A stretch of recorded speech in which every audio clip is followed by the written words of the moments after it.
Sveiki, tobulai netikėti žmonės. Aš Eglė, o su jumis laida Tobulas netikėtumas.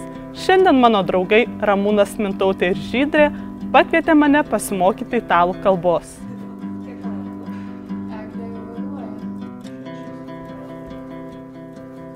Sveikučiai! O, labas, Eglė. Pagaliau. Vėluoji. Sunku buvo rasti.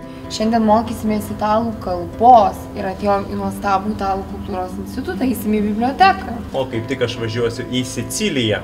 O kodėl būtent į Siciliją? Eglė, pažiūrėk, čia visa architektūra kaip Italijos, va būtent aš ir norėjau. Palaukit, tengi Vaida. Kas ta Vaida? Taigi čia ta dainininkė, Alice Way, nežinai? Ne, nežinau. Nepykit, bet mokslai palauks. Labas, Vaida! Labas. Kaip seniai tave mačiau? Gal einam arbatos? Einam. No one asks you where you came from.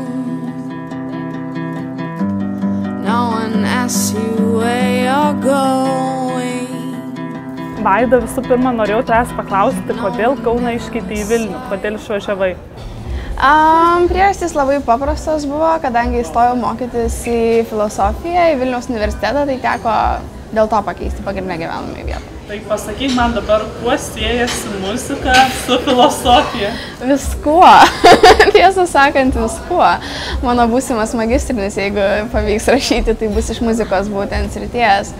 Ir iš esmės tai nežinau, kažkaip galbūt tuo metu tos jungties ir netgi nesupratau, nes ta filosofija mano gyvenime apskritai atsirado labai netikėtai. Kažkaip taip gavosi, kad po bakalauro nelabai žinojau, ką noriu daryti. Nu, žinai, tas jausmas po bakalauro, kai tu esi toks tarsi laisvas kaip vėjas ir viskas yra tau įmanoma, bet kartu nežinai nei kur patraukti, nei kaip tiksliai elgtis. Tai kažkaip taip gavosi, kad susipažinau su keletu filosofų, kurie supažindino apskritai su tuo dalyku, net nežinau, labai daug atrodo, labai daug žinai apie filosofiją visada ir įsivaizduoji, kas tai yra.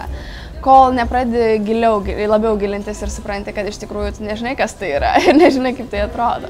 Ir kai truputėlį mane supažino su to, kaip tai atrodo, aš supratau, kad tai yra kažkas, kur aš save matau ir kur aš galiu atrasti daug dalykų, kurių nežinojau iki tol.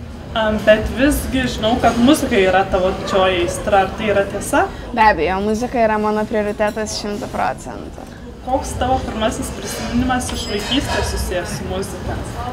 Geras klausimas.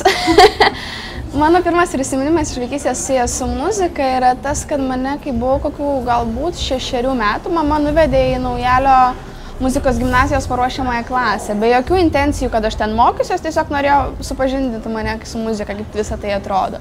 Ir tada būtent pirmą kartą galbūt mokytojai ar kažkokie ten žmonės, kuriuos su to susiję, pamatė, kad aš galiu dainuoti. Ir jie labai norėjo, kad aš pasilikčiau, bet mano tėvai norėjo, kad gaučiau visapusiškai išsilavinimą ir nuvedė mane į gimnaziją, tarsi normalią. Bet, jų planas gal nelabai ir išdegė, gal tiksliau jie tokio ir plano neturėjo, nes aš vis tiek maždaug 9 metų patraukiau į muzikos mokyklą ir viskas tai prasidėjo. Kūrybinis procesas keitėsi su laiku, kadangi labai nuo to priklauso nuo to, kokiu instrumentu grojau tuo metu ir vienaip ar kitaip, nes vienu metu buvau beprotiškai įsimylėjus gitarą, vėliau vėl grįžau prie fortepijono.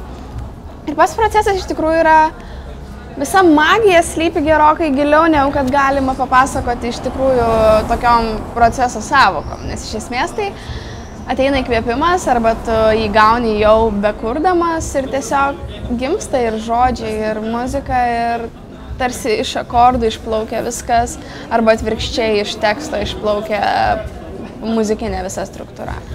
O kas dėl sceninio vardo, tai atėjo laikas kažkaip, kada buvo planų jau visiškai rimtai užsiimti tą veiklą ir visiškai pasinerti į koncertus.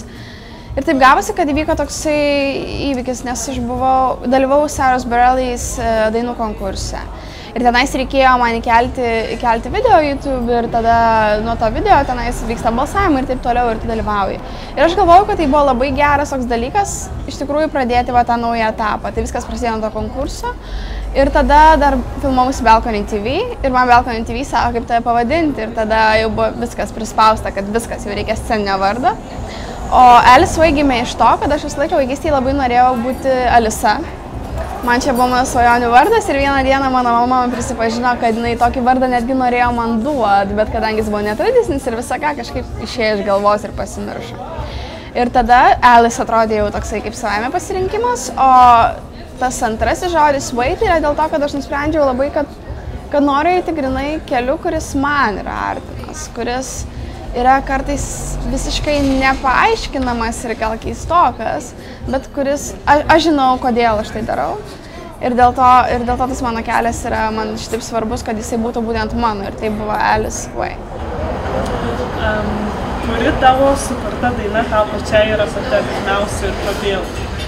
Sunku pasakyti, kadangi kiekviena daina, kūryba šiuo atveju turbūt reikėtų žiūrėti istoriškai, kadangi kiekviena daina atitinka tam tikrą dalį tavo gyvenimo istorijoje ir mano muzikoje yra lygiai tas pats, kadangi aš visą laiką pabrėžiu, kad tai, ką aš kuriu, yra iš mano gyvenimo, tai yra mano gyvenimo istorijos arba tai, ką aš stebiu kituose žmonėse. Taip kad iš esmės, net nežinau, pati artimiausia daina galbūt šiuo metu yra mano singlas Vanity Fair, kadangi tai buvo laikas, kada reikėjo galvoti, vertinti žmonės, vertinti pasirinkimus. Ir iš to gimė visas Vanity Fair reikalas. Tai galbūt dabar jinai yra artimiausia, nes dabar matau, kaip jinai iš tikrųjų skleidėsi gyvenime. Ir įkvepia mane, labai dažnai įkvepia žmonės, kurie supa. Ne tik tai iš romantinės pusės, bet apskritai žmonės, su kuriais tu susiduri. Kadangi jie keičia tavo pasaulį, tai kaip tu jį žiūri, taip kaip tu vertini. Ir jausdamasis, kad būdamas šalia jų keitiesi tu tą visą pokytį nori sudėti, kažkaip įforminti, kažkaip įgyvendinti. Ir visas tas įgyvendinimas, tas įkūnijimas būna muzika, man bent jau. Kas tau padeda tobulėti kaip asmenybė ir kaip atlikėjai?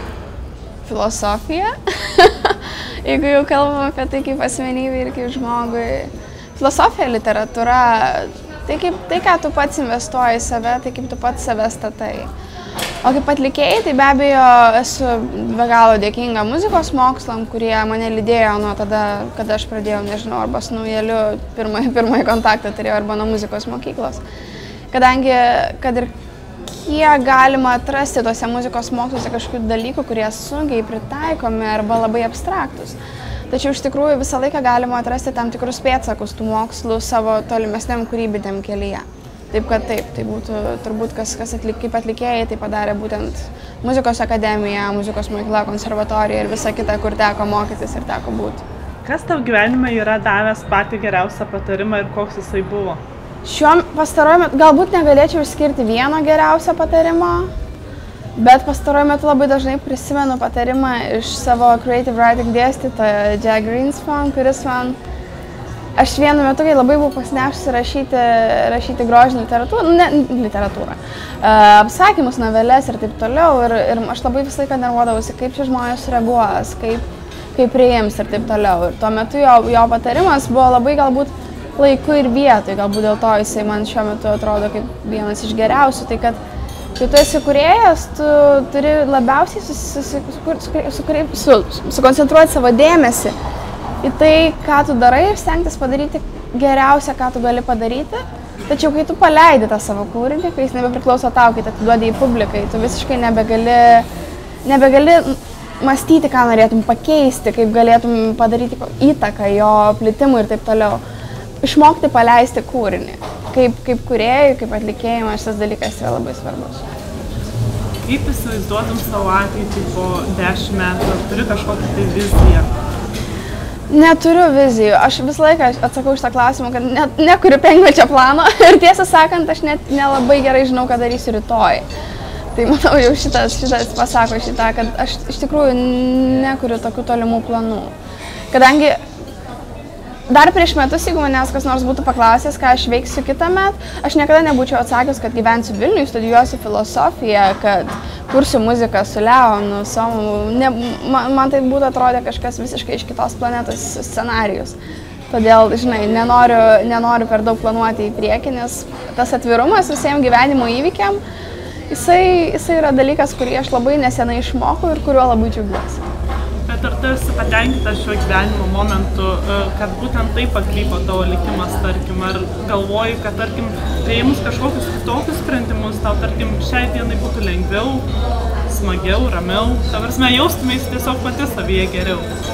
Aš šiuo metu esu iš tikrųjų patenkinta tuo, kas yra dabar, bet be abejo labai dažnai pagalvoju apie tuos savo, žinai, vaiduoklius, tuos, kas tu galėjai tapti, aš nuo vieno pasirinkimo ir aš nuo kito pasirinkimo. Ir taip būna, kad prisimeni tokius dalykus, pagalvoji, vat kas būtų, jeigu būtų, arba kas būtų, jeigu būtų buvę, bet iš tikrųjų tai esu patenkinta to, kas yra dabar ir labai stengiuosi dėl to kiekvieną dieną kurti su visišku atsidavimu, kadangi, nu, dabartis yra iš esmės viskas, ką mes turim. Kokie tau pačiai žmonės labiausiai patinka, kokie tave įkvepia, o kurie kaip tik smugdo, kelia tau kažkokią antipatiją, neigiamus jausmus? Man patinka žmonės, kurie nestokoja ironijos, kurie sugeba žiūrėti į pasaulį ir tai, kas atrodo visiems savaime suprantama, kurie geba žiūrėti į tai visiškai kitaip.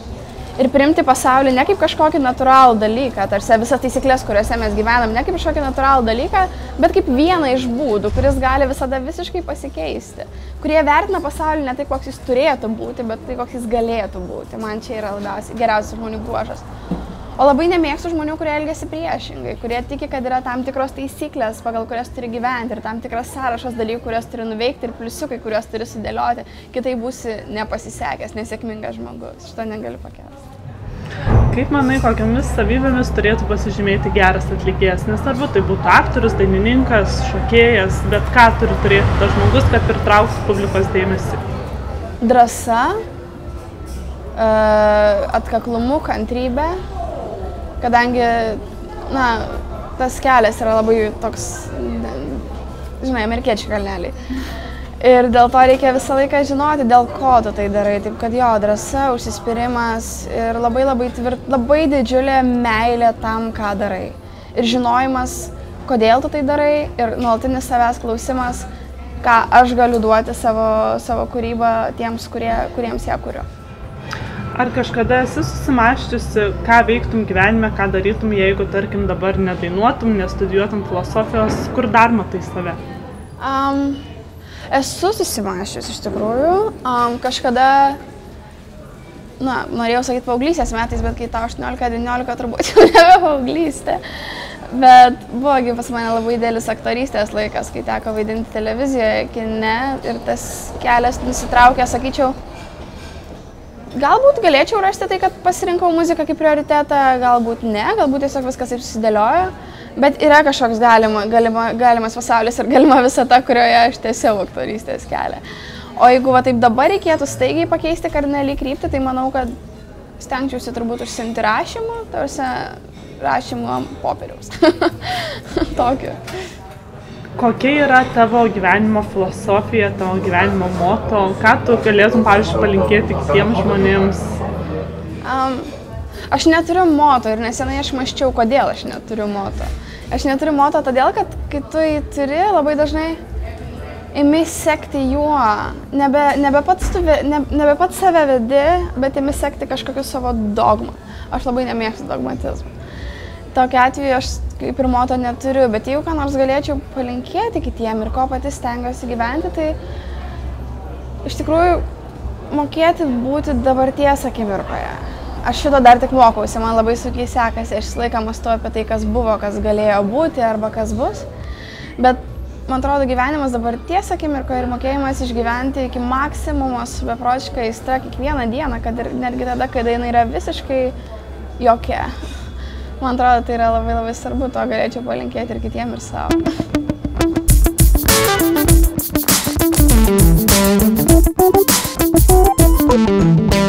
Ačiū už smagų pokalbį, bet žinau, kad aš tau turiu šiokią tokią staigmeną. Tavęs laukia dar vienas iššūkis. Koks? Labas vakaras. Labas vakaras. Šalia manęs yra žvaigždė, dainininkė Elis Vai ir dabar jūs turit unikalią galimybę užduoti jai klausimą, kokį tik norit, net ir asmeninį. Prašau, jeigu norit, užduokit. Ar asmeninio gyvenimo? Taip. Lietuvė, kodėl toks keistas pavadinimas? Nes toks keistas pavadinimas, nes vis tiek kažkaip norisi pasivadinti, kad būtų, taip, kad būtų daugiau, kad galima būtų pasiekti didesnę auditoriją ir taip toliau ir panašiai. Nu, tokios didelės svajonės.